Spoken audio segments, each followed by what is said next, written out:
طبق هندي اسمه مكتوب أسفل الفيديو، بس أنا أسميه مكبوس دياي بإضافة مكون يخلي الطعم وايد ألذ وأحلى. راح أذكر اسمه مع المكونات بالفيديو. في جدر واسع نسخن سمنة أو زيت ونحمس شرايح البصل.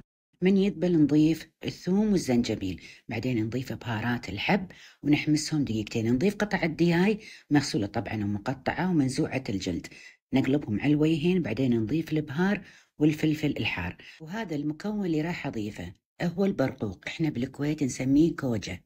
يا ريت تكتبون اسمه في بلدكم بالتعليقات.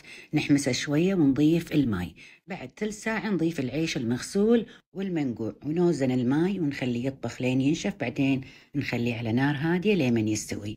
طبق يستحق التجربة وإن شاء الله يعجبكم.